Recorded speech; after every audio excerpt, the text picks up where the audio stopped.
Bueno, en nombre de la Asociación Civil Medianálisis le damos la más cordial bienvenida a esta conversación, la tercera de una serie de conversaciones que estamos realizando con periodistas venezolanos, abordando lo que hemos denominado el nuevo periodismo en Venezuela.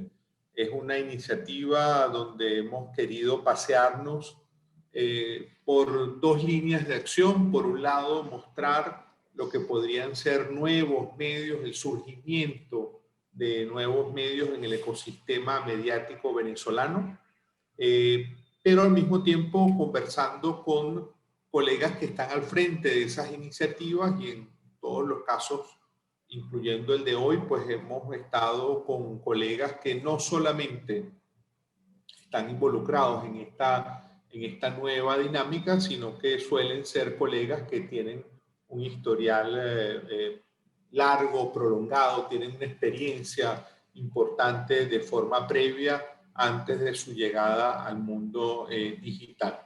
El día de hoy vamos a tener esta conversación con Omar Lugo, director del Estímulo, un periodista veterano, sin llamarlo una persona adulta mayor, pero una persona con bastantes años de experiencia en la profesión y con un foco histórico puesto en el periodismo económico. Eso también hay que reconocérselo a Omar. Omar debe ser en este momento el periodista venezolano que más años, periodista venezolano activo, que más años le ha dedicado de forma consistente a la cobertura económica en Venezuela.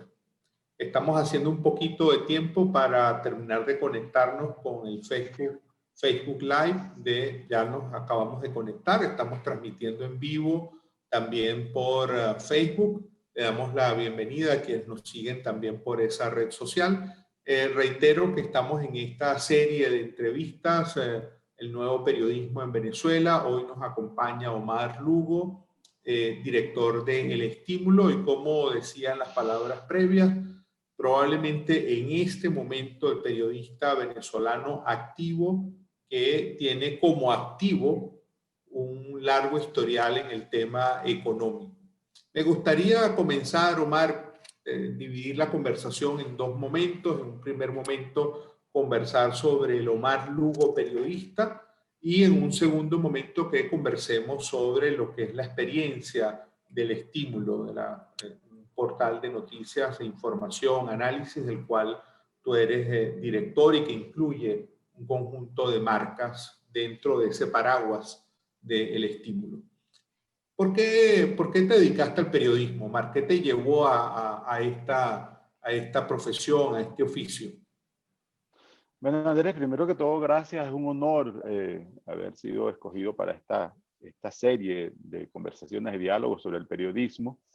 Y me gustaría dejar la perspectiva clara de que el periodismo no es un asunto solo de los periodistas, sino es de toda la sociedad, y que la fortaleza de una democracia se mide por la fortaleza del periodismo. Y en el caso de Venezuela, como sabemos, hemos estado en los últimos años bajo presión, bajo ataque, bajo zozobra, bajo hostigamiento, y eso ha dificultado mucho nuestro trabajo. Los periodistas nos debemos a la sociedad, ese es el fin último de nuestro oficio, y la idea es que una sociedad bien informada, bien formada y que tenga criterio propio sobre la base de la mayor cantidad de información disponible, pueda ejercer mejor sus derechos y exigirle a sus gobernantes y líderes de diferente naturaleza un comportamiento más correcto, digamos, o ejemplar, o que además sea beneficioso para la colectividad y para la historia de un país. Esa historia se construye entre todos. Por eso es que yo rescato el papel del periodismo como un hecho colectivo, por así decirlo. En mi caso, en efecto, sacando las cuentas, comencé hace mucho tiempo en el periodismo. Tuve la fortuna de comenzar en el año 86 haciendo periodismo científico con uno de los grandes maestros del periodismo venezolano llamado Aristides Bastidas. Dicho sea de paso, era una persona muy inspiradora, muy alentadora, porque era uno de los periodistas más reconocidos y brillantes de Venezuela, y con una capacidad muy acertada para traducir las dificultades, los difíciles temas del periodismo científico al entendimiento colectivo. Pero Arístides además era ciego, estaba en una silla de ruedas con una artritis deformante, tenía una terrible psoriasis y además tenía una traqueotomía, de modo que cuando él nos dictaba sus columnas y nosotros la transcribíamos, un grupo de alumnos que nos preparamos con él, era todo un esfuerzo para llevarle eso a los lectores, pero él siguió luchando hasta el último momento. Con Arístides aprendimos la importancia de traducir los temas al entendimiento colectivo, de modo que en el periodismo económico, una de las variantes que he cultivado durante todos estos años ha sido la de tratar de traducir los grandes y pequeños temas de la economía, que en el fondo también es una ciencia, al entendimiento de la mayor cantidad de personas posible. Yo soy UCBista, me gradué en la UCB en el año 89, pero comencé a trabajar en el periodismo en el 86, a media carrera. La universidad en esa época, la UCB, era una de las más importantes de América Latina. Era pues nada que ver con lo que ocurrió con esta destrucción en los últimos 20 años de la casa que vence las sombras. Tuvimos grandes maestros, maestros del periodismo venezolano, y ellos nos transmitieron un conocimiento y una ética profesional que viene inclusive de los tiempos duros de la dictadura de Pérez Jiménez y posterior. Y además mi generación, la tuya obviamente, tiene una inspiración muy importante con los grandes cambios del mundo de los años 60 y 70 que llegaron a nosotros en esa oleada, en ese reflejo de ser rebeldes, de ser inquisitivos, de ser siempre cuestionadores ante el sistema y ante los poderes. Siempre ser rebeldes, eso no tiene que ver con la juventud solamente. Ser rebelde es un acto, una posición ante la vida, porque uno tiene que cuestionar todo para buscar las respuestas más claras, más transparentes y sobre todo, en el caso del periodismo, para llevarle a las personas las explicaciones más reales sobre las cosas que le competen y escapar del discurso hegemónico que impone el poder. Cualquier tipo del poder en la historia lo ha intentado hacer para dominar a las personas. En este sentido, entendíamos el periodismo de nuestra generación como una labor social que además ayudaba no solo a escribir la historia, sino a cambiarla, a modificarla a través de incentivar nuevas opiniones, conductas y acciones, sobre todo acciones en las personas, Andrés. No sé si respondí, esto es muy Omar, complicado, un tú periodista has entrevistador ser mencionado, entrevistado. Omar, Sí, tú has mencionado tu paso por la UCB en esos años 80. Si te preguntara y te pidiera que me dieras solamente el nombre de una persona, ¿cuál fue ese profesor o profesora que de alguna manera marcó un hito en tu carrera universitaria? oye, nosotros tuvimos una gran fortuna de tener grandes maestros, grandes profesores. Por ejemplo, uno que recordamos mucho es a Luis Angulo, porque nos enseñaba a escribir. Hacíamos talleres de narrativa, talleres de literatura, talleres de escritura, porque se entendía que un periodista tenía que saber escribir. Y además había gente que se quejaba porque él te bajaba un punto por cada error ortográfico. Eso era importantísimo. Y tú puedes tener una pieza brillante, pero si tenías 20 errores ortográficos estabas raspado. Él es una persona que yo recuerdo mucho por esa parte de habernos orientado con mucha dedicación a consultar, a aprender de los clásicos, a aprender, a contar historias, porque en el fondo el periodismo se trata de contar historias. También recuerdo mucho a Jesús Sanoj Hernández, era una persona muy ecuánime en su punto de vista de la historia contemporánea y cómo enseñarnos a nosotros a interrelacionar y a comprender las cosas que nos rodeaban.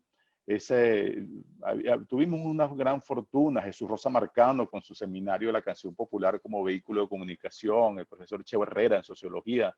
En fin, nosotros fuimos muy afortunados, insisto, en habernos tocado en la generación que nos formó de grandes periodistas que marcaron historia en Venezuela.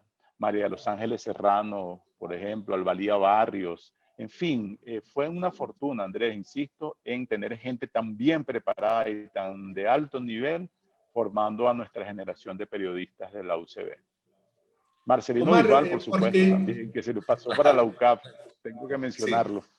claro. Omar, ¿por qué la economía? ¿Qué te terminó llevando a centrar y ahora cuando uno ve, pues ve que tu trayectoria en buena medida ha estado centrada en analizar, contar, escudriñar en el tema de la economía en Venezuela? ¿Qué te llevó hacia ese terreno? Bueno, fíjate que yo quería ser un periodista cultural al comienzo y trabajar en el cuerpo sede nacional, que era la referencia para todo el mundo en ese momento. Yo era pasante en el Nacional en un momento. Y resulta que, bueno, también yo estudiaba actuación, no sé si lo saben, pero mi gran vocación fue ser actor, trabajar en cine, en televisión, actor, director, esas cosas, pero bueno, tuve que escoger por el periodismo por razones económicas, básicamente. Y entendimos en un momento que todos los periodistas en información le sacaban el cuerpo a la economía porque era muy difícil de comprenderla. Y ahí determinamos, vimos que había un nicho de trabajo muy importante para quien se atreviera a abordarla, intentando explicarla, intentando tener un impacto en la colectividad. Entonces en el Nacional se abrió una plaza para un pasante de economía, el Nacional lo dirigía Amado Fuguet, el cuerpo de economía.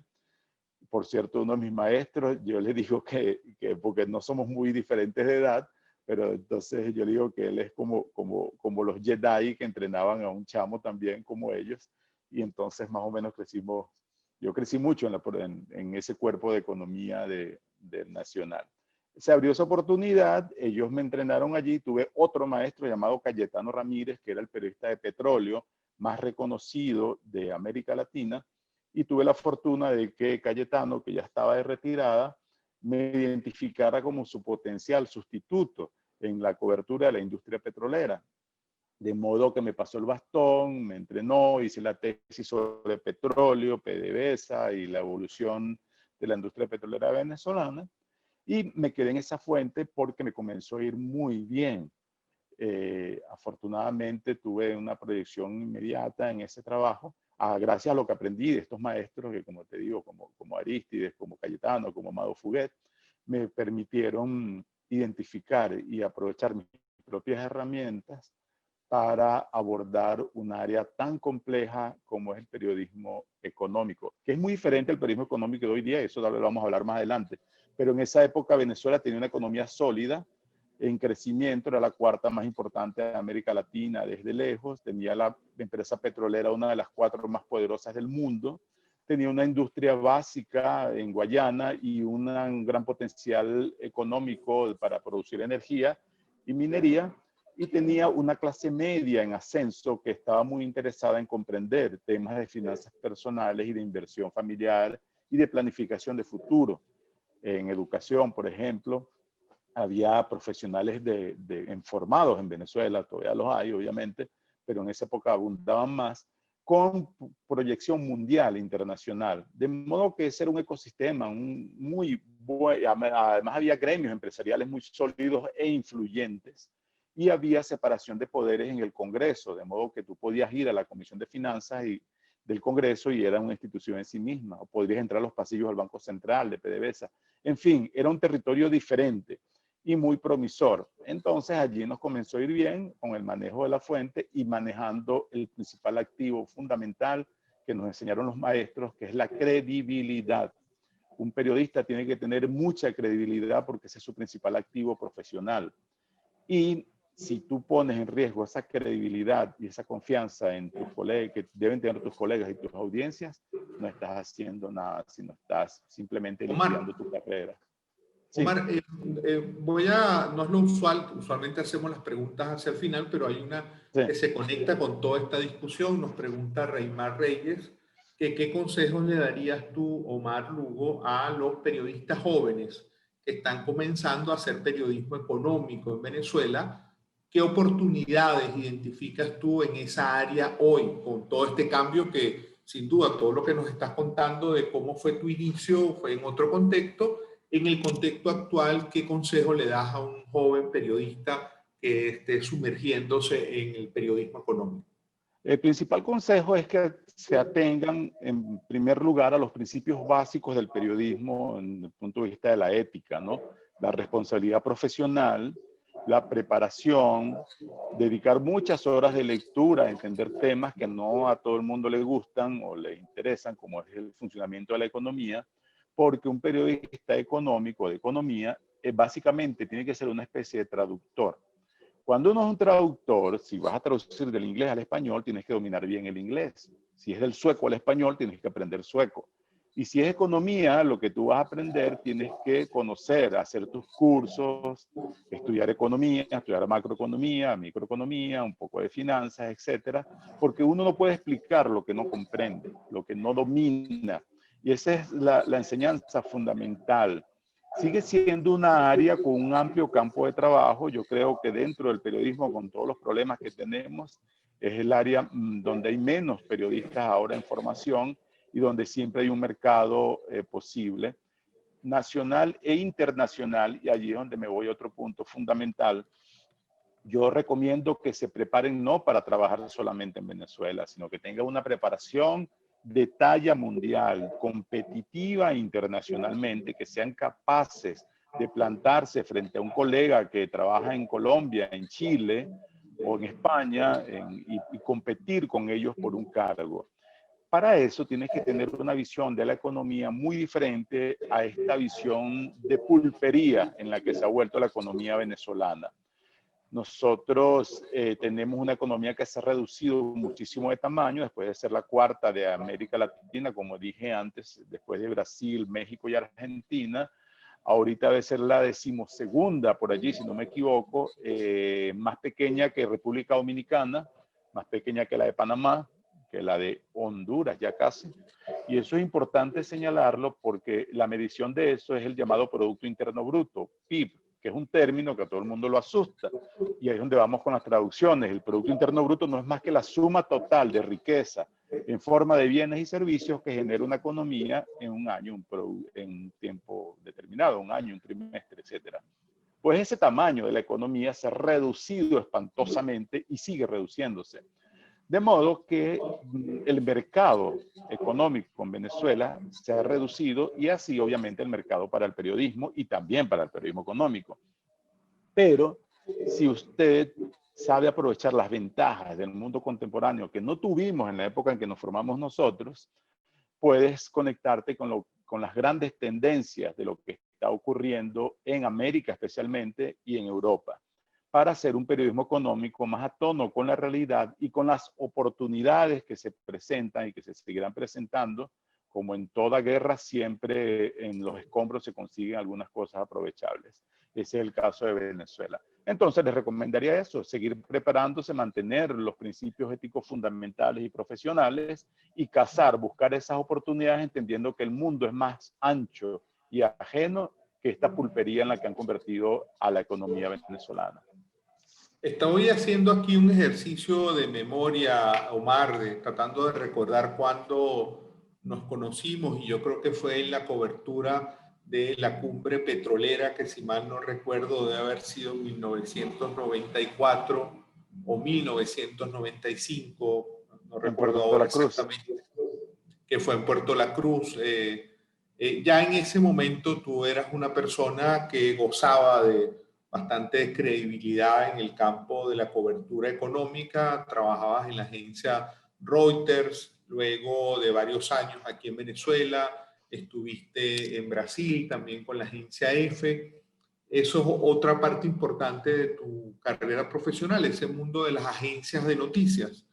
¿Qué te dejó a ti esa experiencia? Es decir, que al Omar Lugo de hoy, ¿qué ve que aprendió como periodista en ese trabajar con empresas, diríamos, transnacionales de la información? Lo más importante fue anticiparnos en el tiempo a la llegada del periodismo digital en Internet. ¿Por qué lo digo? Porque la agencia Reuters en ese momento tenía una intranet, una red de información destinada a sus clientes en todo el mundo, de modo que estaban conectadas 350.000 al menos computadoras bajo el sistema de información de Reuters, de clientes que recibían la información que nosotros les mandábamos y con esa información podían tomar decisiones de inversión en tiempo real. Por ejemplo, si nosotros desde Venezuela notificábamos que había estallado un gasoducto, un oleoducto en una refinería, alguien en Tailandia, Indonesia o en Nueva York, con esa información que nosotros transmitíamos, de inmediato le daba a comprar o vender a petróleo y ganaba con acciones de petroleras, etcétera. Esa intranet, nosotros hacíamos, por ejemplo, una alerta que sería equivalente a un Twitter de ahora. Escribíamos como 112 caracteres diciendo, por ejemplo, Venezuela refinanciará su deuda externa, ministro. Y eso significaba que los bonos de la deuda venezolana iban a tener un impacto. Pero nosotros teníamos que mandarle esas líneas equivalentes a un Twitter ahora a las personas. Después mandábamos 3 párrafos equivalentes a un Instagram de ahora y podíamos después mandar un desarrollo, un tema más desarrollado equivalente a lo que sería un portal de noticias. Hasta mandábamos algunos pasajes de radio, etcétera. Entonces, eso nos permitió anticiparnos y cuando llegó la época de la revolución de Internet y de los medios digitales, ya teníamos una formación, yo tenía una formación desde ese punto de vista. Otro aprendizaje fundamental de las agencias, que también vale para cualquier periodista hoy día en este mundo globalizado, interconectado, es la visión de la economía mundial y de la sociedad, de todo el planeta, más amplia. Salir del parroquialismo, tener no solo estándares de calidad en el trabajo, estándares internacionales, sino comprender cómo funciona el mundo y cómo repercute algo que ocurre en los casquetes polares o en el Congreso de España sobre nuestra familia aquí en Venezuela, por decirte un ejemplo. No sé, el tema de la pandemia, el coronavirus, nos plantea otro tipo de aprendizaje y de conocimientos, pero básicamente estos principios de análisis y de interrelación tienen que ser también aprovechados ahora para tomar decisiones entre nosotros. Te pongo un ejemplo cortico para no encadenarme. El Fondo Monetario Internacional cada 6 meses manda un informe, se llama WEO en inglés, que es las perspectivas de la economía mundial. En ese informe, que suele circular y antiguamente era más entre banqueros, especialistas, etcétera, ellos pronostican qué va a pasar con la economía del mundo y de cada región y de cada país. Para un venezolano común, ya sea en Chachopo, ya sea en Caracas, ya sea en Cagua, de donde vine, por cierto, a los 18 años, y soy de Maracay, nací en Maracay, le interesará saber cómo marchará la economía chilena el año que viene, cómo marchará la economía de Perú, cómo marchará la economía de Guyana. ¿Por qué? Porque obviamente mucha gente está trazando sus escenarios para mudarse, pero no vas a decidir mudarte porque tu primo que está instalado en Lima vende jojotos sancochados en una esquina y le va bien. No, tú tienes que ver, por ejemplo, conocer que Guyana, gracias a descubrimientos de petróleo, hechos, por cierto, en aguas del Esequibo, en buena medida, va a ser el país de América y uno del mundo con un mayor crecimiento. Entonces yo me pregunto, si eres ingeniero petrolero, ¿te conviene más ir a vender jojoto en Lima o estudiar inglés e irte a Guyana, aprovechar oportunidades de trabajo en la industria petrolera de Guyana, donde todo está por hacer? Insisto, hay que ver el mundo en su conjunto. No sé si estoy respondiendo, Andrés. Sí, no, me estás respondiendo. Te voy a hacer una última pregunta sobre... No quiero ser guabinoso. No. Te voy a hacer una última pregunta sobre tu desarrollo profesional para que pasemos a hablar del estímulo. Y en todo esto que estás comentando, este tema de identificar las oportunidades en el mundo tan globalizado como el que estamos, tiene que ver con tu propia historia profesional. Es decir, luego de un grupo de años, no estoy tratando aquí de sacar la cuenta cuántos años estuviste en Brasil, pero ya habías acumulado una experiencia importante en la agencia Reuters, que es una agencia sin duda de las más importantes del mundo, luego con la principal agencia hispanoamericana, que es EFE, la agencia de noticias, un periodista ya viviendo en el extranjero por muchos años, manejando 3 idiomas, tu idioma nativo, el español, pero también manejando el portugués, el inglés. ¿Por qué Omar Lugo regresa a Venezuela? Esa es una decisión que mezcló lo personal, lo profesional, con, con la visión que uno puede tener sobre qué hacer con lo que sabe, ¿no? En mi caso, como tú dices, yo era corresponsal de EFE en Brasil, ya tenía 7 años. Además, colaboraba con CNN en español, haciéndole las vacaciones a Fabiana, que era la corresponsal en Río, y escribía para varios medios internacionales. Es decir, tenía una cartera profesional de trabajo muy sólida, muy buena. Y además vivía en Río de Janeiro, la ciudad maravillosa que tú también conoces, que es una ciudad absorbente, es una ciudad que te subyuga. Pero como decía Rafael de AFP, Rafael Novoa, Río de Janeiro es como un vicio y los vicios alguna vez hay que dejarlos. Entonces surgió una oportunidad de dirigir en Venezuela un periódico y todo periodista en el fondo quiere pues tener la oportunidad de dirigir un periódico y de ayudar a proyectar desde otro punto de vista lo que sabe. Entonces, en Cadena Capriles cambió el mundo. El vespertino vetusto de 50 años hacia un nuevo proyecto llamado El Mundo Economía y Negocios y buscaba un periodista del área que además tuviera cierto perfil en el cual coincidieron conmigo.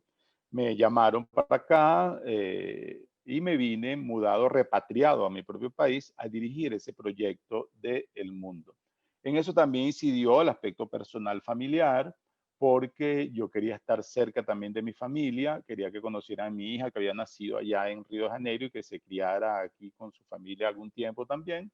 Y también quería estar cerca de mi padre, que en esos momentos ya estaba viejito y tenía algunos problemas de salud. Yo quería compartir esos tiempos con mi familia. ¿Qué quiero decir con esto? Que las decisiones personales, afortunadamente, pueden coincidir con las profesionales y este tipo de decisiones determinantes uno las toma o no las toma en su momento. Lo digo porque para muchos venezolanos que están repartidos por el mundo, el deseo tiene que ser pensado con el corazón y con el cerebro. Tienes que combinar las dos cosas. Yo no me iba a regresar a Venezuela a tirar flechas, como no me fui a Brasil a tirar flechas. Me fui a Brasil contratado por la agencia EFE desde aquí. Eh, eh, por cierto, a sustituirte a ti, Andrés, cuando dejaste ese cargo, esa vacante. Yo no fui el que hizo que saliera, por si acaso. Fueron 3 llamados a Río de Janeiro y el tercero fue ese, cuando me fui, el tercero que acepté. Y entonces, en definitiva, cuando muchos venezolanos en medio de esta zozobra se preguntan qué hacer, es bien importante usar la inteligencia emocional, ser como una especie de asesor de sí mismo y ver descarnadamente y en frío dónde uno puede profesionalmente rendir mejor y cumplir también sus metas personales. Bueno, el proyecto del mundo fue muy exitoso, afortunadamente. Tuvo una versión en televisión muy exitosa, en redes sociales, se convirtió en uno de los medios más influyentes en Venezuela, hasta que llegó el gobierno y compró la cadena Capriles y la liquidó. Y bueno, salimos al estímulo, donde afortunadamente tenemos otro proyecto bastante exitoso y promisor. Nos llevaría a hablar, Sí, nos llevaría a otra entrevista, a hablar de lo que ocurrió con la cadena Capriles y aquel gran proyecto que sí, sencillamente pues, fue destruido deliberadamente. deliberadamente. Una última cosa ya, ahora sí, para entrar al estímulo, y quiero que tú me confirmes si esta anécdota es real.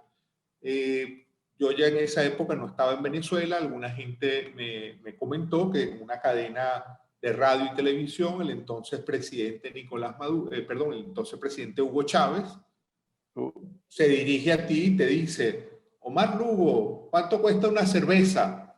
Esa pregunta te la hizo Chávez porque tú eras muy bueno periodista, muy buen periodista económico, o porque eras también asiduo a las tascas. Ojo, el detalle es que él dijo, Omar Lugo, ¿tú qué tomas? ¿Cuánto vale una cerveza? Entonces, esa fue una anécdota muy cierta. Y después, al día siguiente, cuando iba por las areperas, donde iba a almorzar, la gente creía que yo era amigo de Hugo Chávez y me caía a palos con él.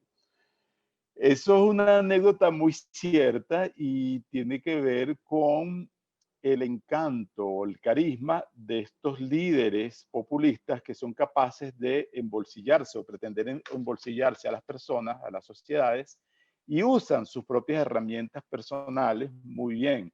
Eso resultó porque cuando Chávez era candidato, yo como corresponsal de la agencia Reuters, tuve un desayuno con él, con Michelena, en una sede de la empresa de seguros de Tobías Carrero, que era uno de los asesores y financistas de él. En ese almuerzo éramos nosotros cuatro, nada más, además de nuestra fotógrafa, que era Kimberly. Y era un almuerzo llanero. Entonces, a la hora de la bebida, nos ofrecieron cerveza, agua, jugo. Y yo dije, bueno, yo me tomaría una cerveza, pero todo solo no me la voy a tomar. Entonces Chávez me dice, si tú te la tomas, yo me la tomo. Ah, bueno, vamos a tomarnos la primera cerveza juntos.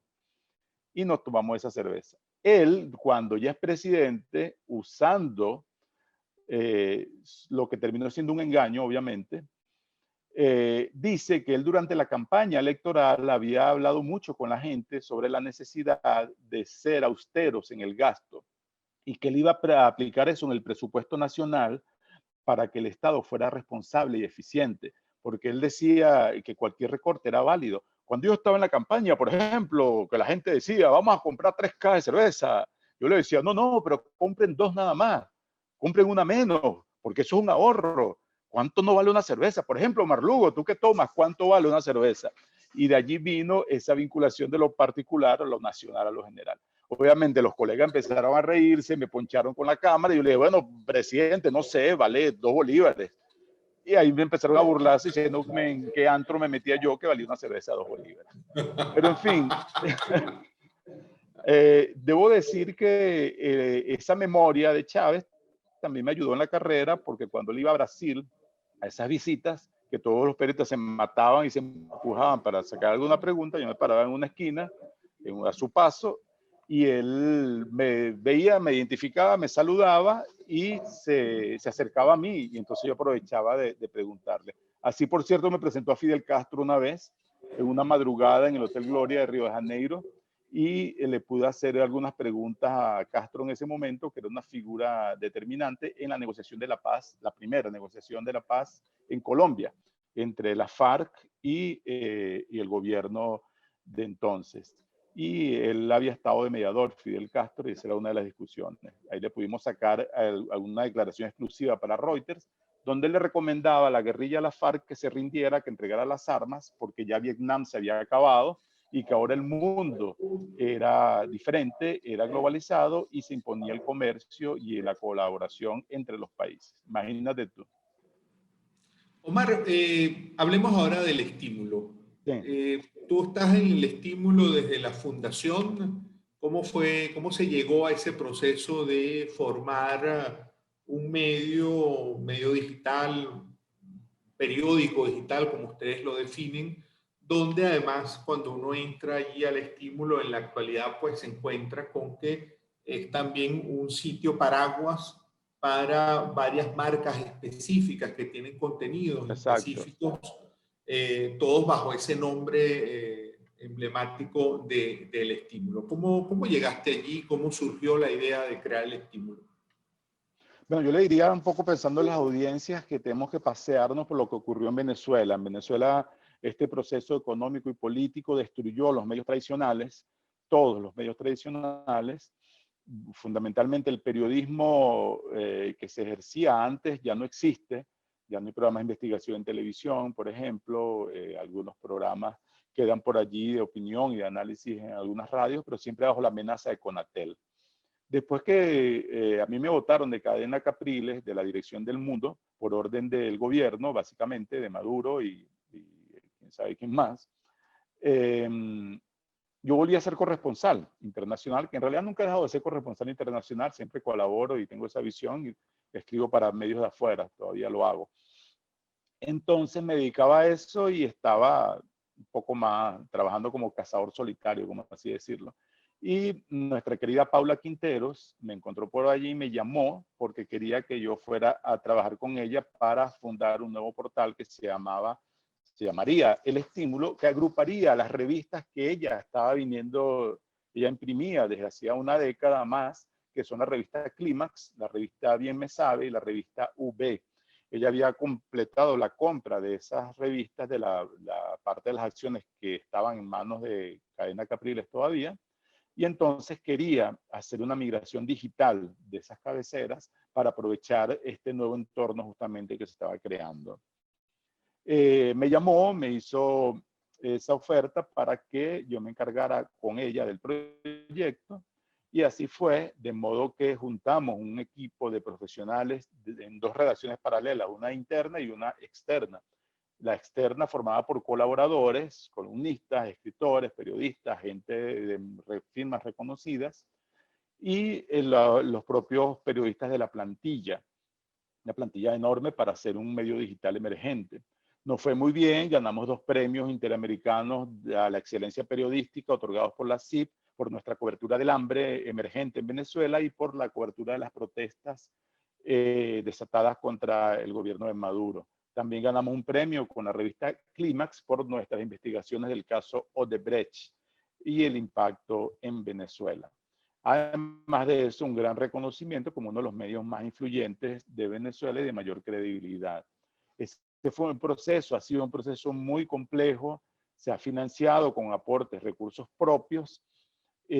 No es hoy día el periodismo digital un negocio boyante en ninguna parte del mundo por varias razones que se agravaron con la pandemia. De modo que inclusive este año tuvimos que aplicar una reestructuración dolorosa, muy fuerte, similar a la que han aplicado, por cierto, en Europa a varios medios y en Estados Unidos a partir de la pandemia, y seguimos haciendo el periodismo mejor que podemos hacer en las condiciones actuales tan complejas para conseguir información, no solo para periodismo económico, obviamente. Por cierto, tenemos un canal llamado El Interés, que es nuestro periódico de economía, nuestra marca más bien, que tenemos que seguir desarrollando en los próximos meses, Andrés.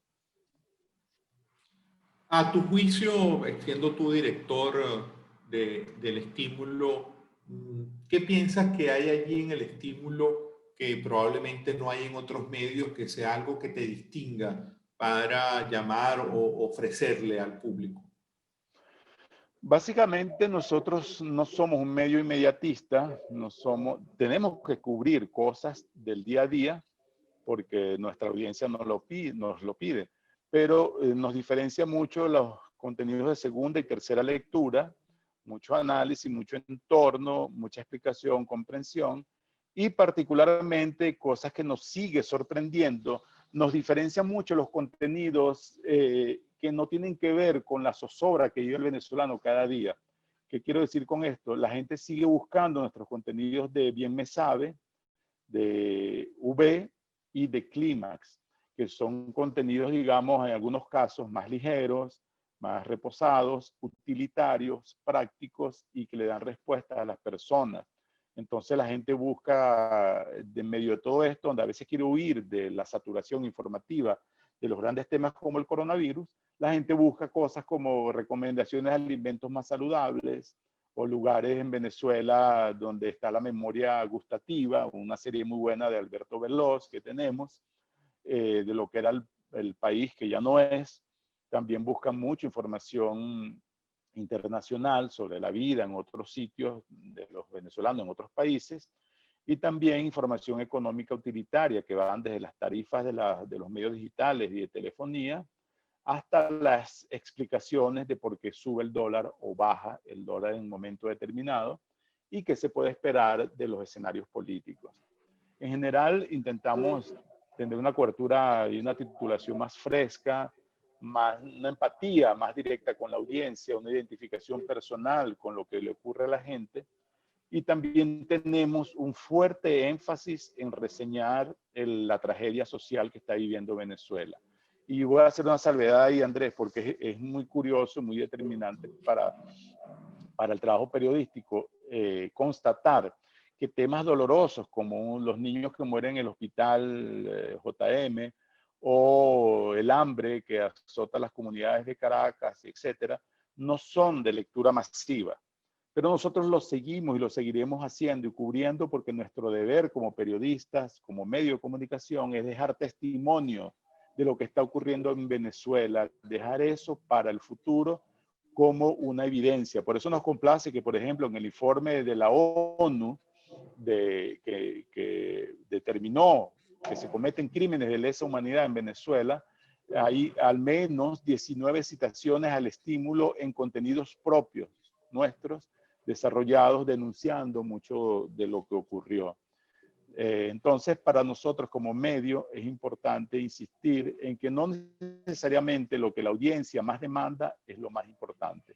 Y eso es muy, muy riguroso, y cualquier periodista que nos está atendiendo, que tiene la amabilidad de estar escuchándonos ahora, debe pensar siempre en cuál es el propósito final de su trabajo.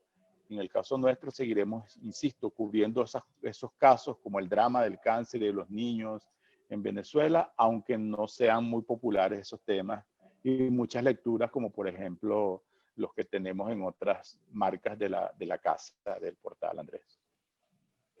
¿Dónde está la audiencia o a qué público le habla el estímulo? El ¿Dónde estímulo es un han caso identificado particular. ustedes? Sí, en Venezuela es uno de los medios con mayor audiencia internacional. Bueno, se entiende que internacional tiene mucho que ver con los venezolanos en el exterior, pero menos de la mitad de nuestro tráfico proviene de Venezuela. El otro 50%, 60% se reparte entre España, Estados Unidos, México, Colombia, Argentina, Perú, etcétera. Eso más o menos en México, sí, ya lo mencioné, y Estados Unidos.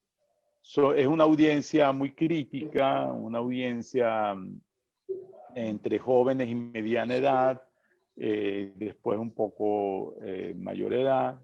Es una audiencia mucho público femenino, mucha gente de alto nivel de escolaridad, de mucho criterio, y personas que además se identifican con un periodismo independiente y libre, y que a veces son difíciles de complacer, porque si tú entrevistas a un chavista, por ejemplo, porque el periodismo tiene que hacer eso también para entender, pueden en sus mensajes en redes sociales confundirse y quejarse porque uno le está dando tribuna a alguien que participó en este desastre, por así decirlo, ¿no?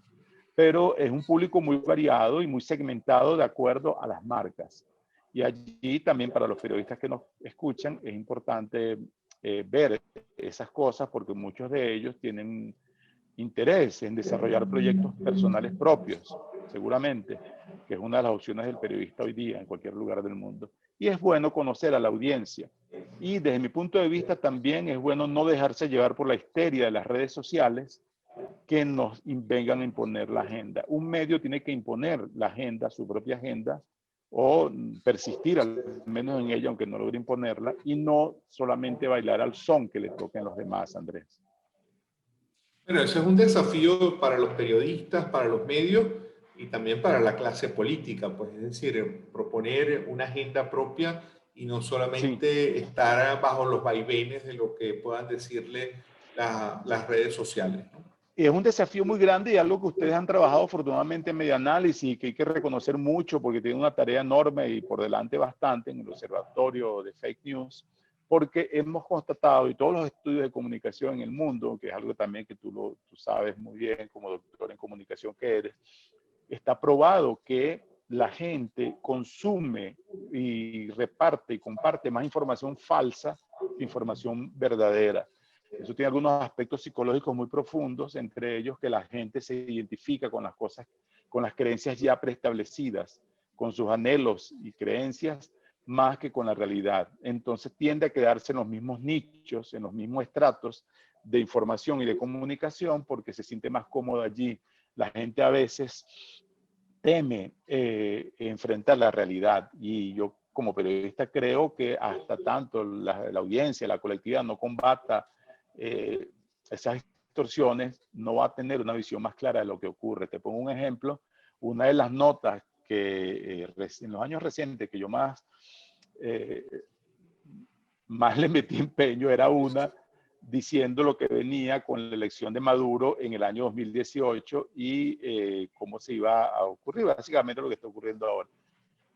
Y resulta que me llegaban los comentarios, porque yo soy obviamente el más viejo del estímulo, y había en ese momento un grupo muy grande de jóvenes periodistas con nosotros en la redacción, y ellos se quejaban porque decían que en las fiestas les decían que Xiomar Lugo era un pesimista, y un negativo. Que cómo va a decir que Nicolás Maduro va a ser reelecto en mayo y que se va a quedar y que va a enfatizar la hegemonía y el totalitarismo del chavismo. Que cómo se le ocurre decir eso, que nos desalienta. Entonces yo le decía, como citando a Serrat, no es triste la verdad, lo que no tiene remedio. En el caso de Venezuela sí tiene remedio, pero el remedio pasa porque la gente sepa exactamente qué es lo que viene, que domine esa información para que tome posiciones y asuma que la realidad no va a cambiar porque venga Trump de afuera con unos marines, sino que va a cambiar con la capacidad que tenga la gente de comprender qué es lo que está ocurriendo y actuar en consecuencia, Andrés. Volviendo al papel de tuyo en el estímulo como director, en este momento, pasado ya 8 meses de pandemia, efectivamente los medios digitales en ningún lugar del mundo son hoy una mina de oro. ¿Cuáles son los desafíos que tiene el estímulo? ¿Qué cosas entiendes tú y afrontas tú como director del estímulo que te estén desafiando, que te estén retando en este momento? Una de ellas, en el caso de Venezuela o del periodismo hecho desde Venezuela, es el clima de hostigamiento y amenaza permanente, por un lado, pero también de la falta de acceso a la información. Para, por ejemplo, el caso del periodismo económico, es fundamental que se conozcan todos los aspectos y todos los detalles para explicarle eso a la gente, el que vaya a hacer cualquier inversión, ya sea en lo personal, irse del país, o ampliar una casa, o reparar el carro, o hacer una carrera, o estudiar inglés, o vender un apartamento, la gente tiene que tener la mayor cantidad de información posible disponible para que se disminuya el nivel de riesgo en su decisión y las consecuencias sean las más favorables y no desfavorables. Cuando tú haces periodismo económico, eso es fundamental y por eso en muchos países, en todos los países libres del mundo de economía, de mercado, la información tiene que ser transparente y las empresas tienen que publicar en las bolsas de valores todos sus resultados y decisiones para que los accionistas no corran riesgos innecesarios. En el caso de Venezuela vemos que se consagra lo contrario a través de una ley que en sí misma es una amenaza, esta ley antibloqueo llamada, que en realidad es una ley para ocultar movimientos financieros del gobierno con sus socios. Ese es un entorno cada vez más difícil. También es más difícil en Venezuela luchar contra la precariedad de Internet, porque los medios digitales, que somos la vanguardia en el periodismo en Venezuela, enfrentamos las limitaciones de que el público o se le fue la luz o se le cayó Internet o no tiene plata para meterle saldo a los teléfonos. La prioridad de la gente hoy día es comer, comprar comida, entonces no va a invertir en un teléfono inteligente para poder consultar noticias.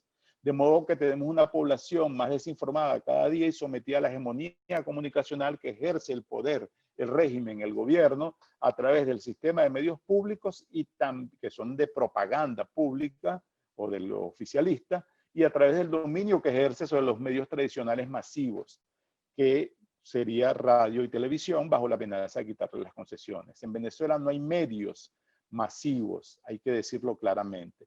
El caso nuestro, eso nos impacta muchísimo a los periodistas de periodismo digital, porque tú te puedes esforzar haciendo una gran investigación, probando que fulano se robó lo que se robó, y simplemente no pasa nada, porque en Venezuela no hay separación de poderes, nadie va a investigar eso, y tampoco hay una gran repercusión porque el noticiero de las 8 no va a sacar el descubrimiento de Armando Info, por ejemplo, que es un gran portal de investigación periodística de Venezuela, aunque sus hacedores están fuera de Venezuela porque son perseguidos de la justicia.